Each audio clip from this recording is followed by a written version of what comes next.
प्यारे बच्चों, हिंदी की कक्षा में आप सभी प्यारे बच्चों का स्वागत है। आज हम नई रंगोली पाठ्य पुस्तक का नीलू का भाग 2 पढ़ रहे हैं। अपने इस पाठ को शुरू करने से पहले मैं हमेशा की तरह आप सभी प्यारे बच्चों से निवेदन करती हूँ कि आप मेरे चैनल को ज़रूर सब्सक्राइब कीजिए, मेरे वीडियोस को लाइक और शेयर ज़रूर कीजिए, बेल आइकन को प्रेस कीजिए जिससे आपको मेरे वीडियोस की नोटिफिकेशन मिलते रहेंगे।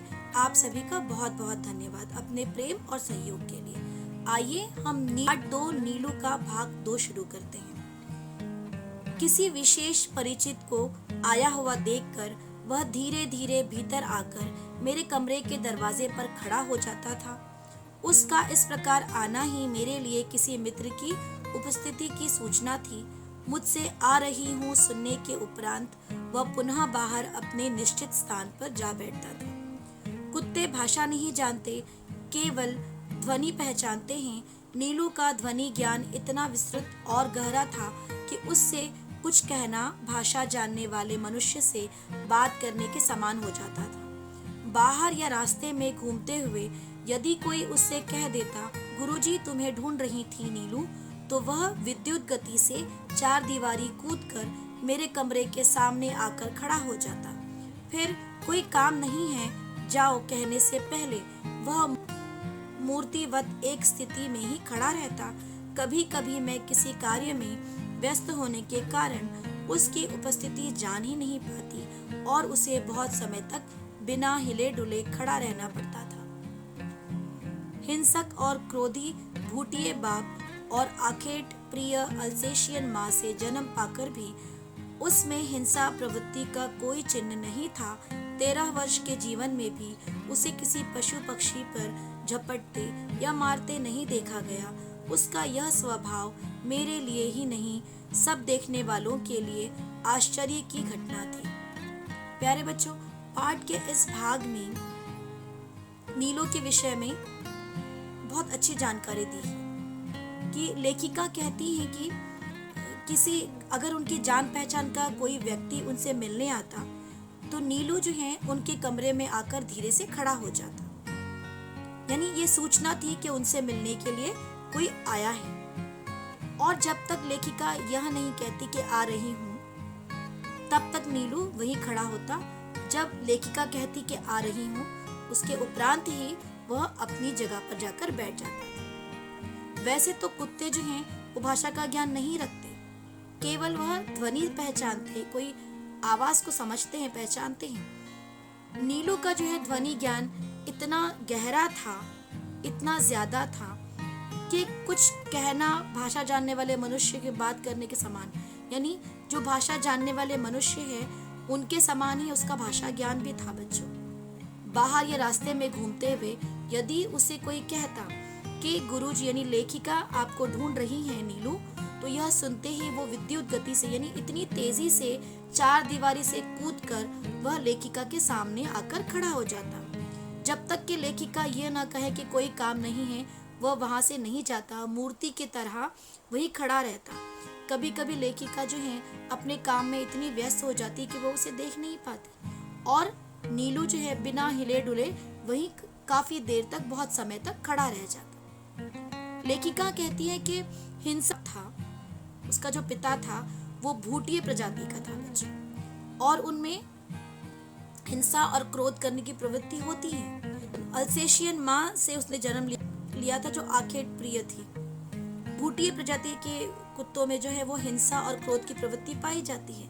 उसके बावजूद भी नीलू में हिंसा की प्रवृत्ति का कोई चिन्ह नहीं था, यानी वो हिंसक प्रवृत्ति का नहीं था। वो किसी को मारता नहीं था बच्चों, किसी को परेशान नहीं करता था और अपने 13 वर्ष के जीवन में उसने कभी किसी पशु पक्षी को नहीं मारा था। और वह स्वभाव उसका ऐसा था कि सभी लोग उसको देखकर जाते। उनके लिए एक आश्चर्य की बात थी कि 13 वर्ष की आयु हो गई लेकिन नीलू ने अब तक किसी पर झपटा नहीं, किसी को नुकसान नहीं पहुंचाया। आइए इस पाठ को आगे पढ़ते हैं। मेरे बंगले के रोशनदानों में प्राय गौरैया तिनकों से घोंसला बना लेती थी। मुझे उनके परिश्रम पूर्वक बनाए हुए घोंसले उजाड़ना अच्छा नहीं लगता, अतः कालांतर से उनमें अंडों और पक्षी शावकों की सृष्टि बस जाती थी। कुछ कुछ अंकुर जैसे पंख निकलते ही वे पक्षी शावक उड़ने के असफल प्रयास में रोशनदानों से नीचे गिरने लगते थे। इन दिनों नीलू उनके सतर्क पहरेदार का कर्तव्य संभाल लेता था। उसके भय से कोई भी कुत्ता, बिल्ली उन नादान उड़ने गिरने वालों को हानि पहुंचाने का साहस नहीं कर पाता था। कभी कभी बहुत छोटे पक्षी शावकों को पुनः घोंसले में रखवाने के लिए वह उन्हें, जब तक रोशनदान में सीढ़ी लगवाकर मैं उस बच्चे को घोंसले में पहुंचाने की व्यवस्था न कर लेती, तब तक वह या तो बड़ी कोमलता से उसे मुंह में दबाए खड़ा रहता या मेरे हाथ में देकर प्रतीक्षा की मुद्रा में देखता रहता। सवेरे नियमानुसार जब मैं मोर, खरगोश आदि को दाना देने निकलती, तब वह चाहे जाड़ा हो चाहे बरसात मुझे दरवाजे पर ही मिलता और मेरे साथ साथ ही घूमता। पक्षियों के कक्ष में 2 फुट ऊंची दीवार पर जाली लगी हुई थी। नीलू दीवार पर दोनों पंजे रखकर खड़ा हो जाता और अपनी गोल गोल आंखें घुमाकर प्रत्येक कक्ष और उसमें रहने वालों का निरीक्षण करता रहता। पाठ के इस भाग में लेखिका महादेवी वर्मा जी बताती हैं कि उनके बंगले के रोशनदान में गौरैया तिनकों से अपने घोंसले बनाती थी और लेखिका को उनके इतनी मेहनत से बनाए हुए घोंसलों को उजाड़ना अच्छा नहीं लगता था। कुछ दिनों के बाद वह गौरैया उन घोंसलों में अपने अंडे देती थी और अंडे से बच्चे भी निकलते थे और कुछ कुछ अंकुर जैसे पंख निकलते थे और वो छोटे से बच्चे उड़ने का असफल प्रयास करते, यानी उड़ने की कोशिश करते, लेकिन वह गिर जाते थे। तो उन दिनों जो है नीलू बहुत सतर्क हो गया था, बहुत अलर्ट हो गया था और वो किसी पहरेदार की तरह अपना कर्तव्य समझकर उन छोटे छोटे पक्षियों को, गौरैया के बच्चों की का पहरेदारी करता, देखभाल करता और जब वह उड़ने के प्रयास में नीचे गिर जाती तो वह किसी भी कुत्ता या बिल्ली को उन्हें उनके पास आने की परमिशन नहीं देता या आने नहीं देता और उनको कोई हानि पहुंचाने नहीं देता है, वहीं खड़ा रहता था। और कभी कभी वह छोटे पक्षी जो हैं वो पुनः घोंसले में रखने के लिए वह क्या करता, उन्हें अपने मुंह में दबाकर लेखिका के पास लेकर आता, क्योंकि वह चाहता था कि लेखिका उन्हें दोबारा से उनके घोंसले में रख दे। जब तक लेखिका जो है उन्हें सीढ़ी लगाकर घोंसले में नहीं डाल देती, तब तक वह बहुत ही कोमलता से उन बच्चों को मुंह में दबाए वहां खड़ा रहता और प्रतीक्षा करता रहता, इंतजार करता कि लेखिका कब सीढ़ी लगाएगी और उन घोंसलों में गौरैया के बच्चों को दोबारा डाल देगी, जो उड़ने का प्रयास कर रहे थे लेकिन नहीं उड़ पा रहे थे। क्योंकि आपको पता है बच्चों, शुरू में जो है बच्चे जो है वो नहीं उड़ पाते, बहुत सारी कोशिशें करते हैं, उसके बाद ही वो उड़ना सीखते हैं। तो जब उड़ने की कोशिश करते हैं, नहीं उड़ पाते, गिर जाते हैं, तो उन्हें कोई कुत्ता या बिल्ली खा भी सकता है। तो उस समय जो है नीलू उनकी पहरेदारी करता था और अपने मुंह में दबाकर वो लेखिका के पास लाता ताकि लेखिका जो है उन्हें उठाकर दोबारा में डाल दे। और जब लेखिका के हाथ में वो उन बच्चों को दे देता, तब वो प्रतीक्षा भी करता कि लेखिका उन्हें अपने घोंसले में डाल दे। हर दिन सवेरे लेखिका जो है वो मोर, खरगोश, उनके यहाँ बहुत सारे पशु पक्षी थे, तो वह दाना देने के लिए निकलती थी। तो सर्दी के दिन थे या गर्मी के दिन थे या बरसात के दिन थे, नीलू जो है वो लेखिका के साथ साथ में घूमा करता था और पक्षियों के कक्ष में जो है 2 फुट ऊंची दीवार पर जाली लगी हुई थी। नीलू दीवार पर दोनों पंजे रखकर खड़ा हो जाता और अपनी गोल गोल आंखें घुमाकर प्रत्येक कक्ष में उसमें रहने वालों का निरीक्षण, नीलू जो है हर एक पशु या पक्षी का निरीक्षण हर दिन किया करता था, चाहे जाड़ा हो, चाहे गर्मी हो, चाहे बरसात हो। सबके सो जाने पर वह गर्मियों में बाहर लॉन पर और सर्दियों में बरामदे में तख्त पर बैठकर पहरेदारी का कार्य करता। रात में कई बार वह पूरे कंपाउंड का और पशु पक्षियों के घर का चक्कर लगाता रहता। खरगोश धरती के भीतर सुरंग जैसे लंबे और दोनों ओर द्वार वाले बिल खोद लेते हैं। एक रात मेरे खरगोश बिल खोदते खोदते पड़ोस के दूसरे कंपाउंड में जा निकले। उनमें से कई जो इस अभियान में अगुआ थे, जंगली बिल्ली द्वारा मार दिए गए। अतः एक के पीछे एक निकलते हुए खरगोशों में सभी को बिल्ले का आहार बन जाना पड़ता। किंतु उनके सौभाग्य से नीलू ने संभवतः पत्तियों की सरसराहट से सजग होकर 4 दीवारी के पार देखा होगा और उसने खरगोशों के संकट को पहचान लिया होगा। बच्चों इस भाग में लेखिका महादेवी वर्मा जी बच्चों पाठ के इस भाग में लेखिका बताती है कि नीलू गर्मियों के दिनों में बाहर लॉन में और सर्दियों के दिनों में बरामदे में तख्त पर जो है बैठकर पहरेदारी किया करता था और रात में कई कई बार वह पूरे कंपाउंड का और पशु पक्षियों का घर का चक्कर भी लगाता था, यानी पहरेदारी करता था। खरगोश जो हैं वो धरती के भीतर सुरंग बनाना जानते हैं बच्चों। वो लंबी सुरंग बनाते हैं जिसके दोनों ओर जो है वो द्वार वाले बिल खोद देते हैं। तो एक रात लेखिका के खरगोशों ने खोदना शुरू कर दिया। लेखिका के कंपाउंड से पड़ोसी के कंपाउंड में वो निकल गए और इस अभियान में यह करते करते जो अगवा थे, जो आगे थे खरगोश, उनको जंगली बिल्लियों ने मार दिया। अतः वो एक के पीछे एक निकलते रहे और बिल्ले जो है उन्हें अपना आहार बनाते रहे। किंतु सौभाग्य से क्या हुआ कि नीलू ने पत्तियों की सरसराहट उसे आवाज आई और वह चार दीवार के पार उसने झांका और देखा कि खरगोशों के ऊपर संकट आया हुआ है। उसके कूदकर दूसरी ओर पहुंचते ही बिल्ला तो भाग गया, परंतु खरगोश को बाहर निकलने से रोकने के लिए वह रात भर ओस से भीगता हुआ सुरंग के द्वार पर खड़ा रहा। यह परोपकार नीलू के लिए बहुत महंगा पड़ा, क्योंकि उसे सर्दी लगने में निमोनिया हो गया और कई दिनों तक इंजेक्शन, दवा आदि का कष्ट झेलना पड़ा।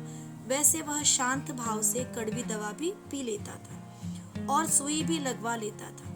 एक बार मोटर दुर्घटना में घायल हो मुझे मार्ग से ही अस्पताल जाना पड़ा।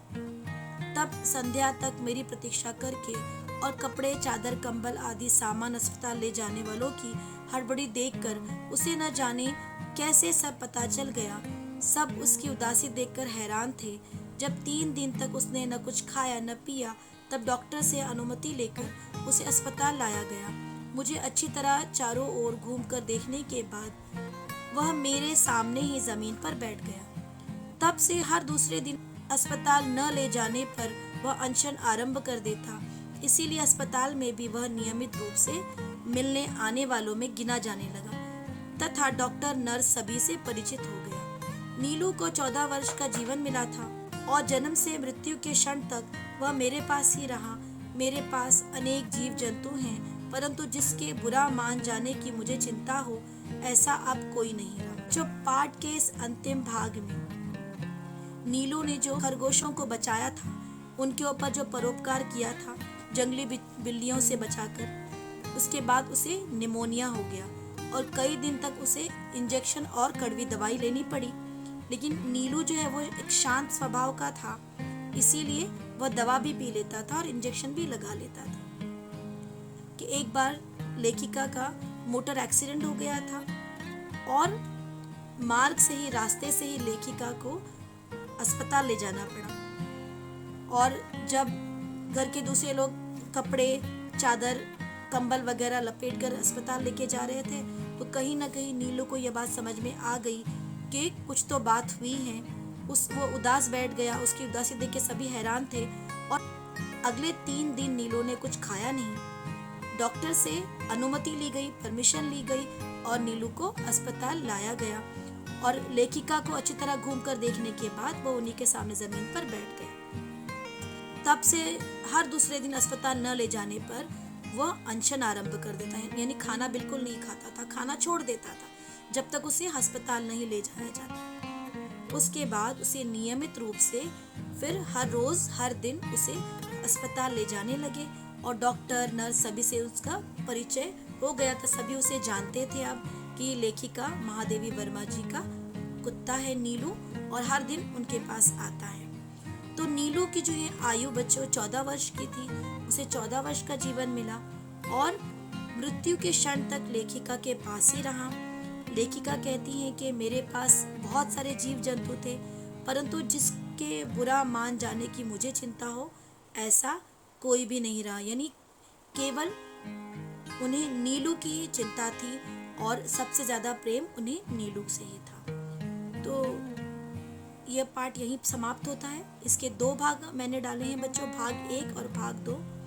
आशा है कि दोनों भाग आप जरूर देखेंगे। आप सभी का बहुत बहुत धन्यवाद। मेरे चैनल को सब्सक्राइब कीजिए, लाइक और शेयर कीजिए और बेल आइकन को ज़रूर प्रेस कीजिए, जिससे आपको मेरे वीडियोस की नोटिफिकेशन मिलते रहेंगे। आप सभी का बहुत बहुत धन्यवाद।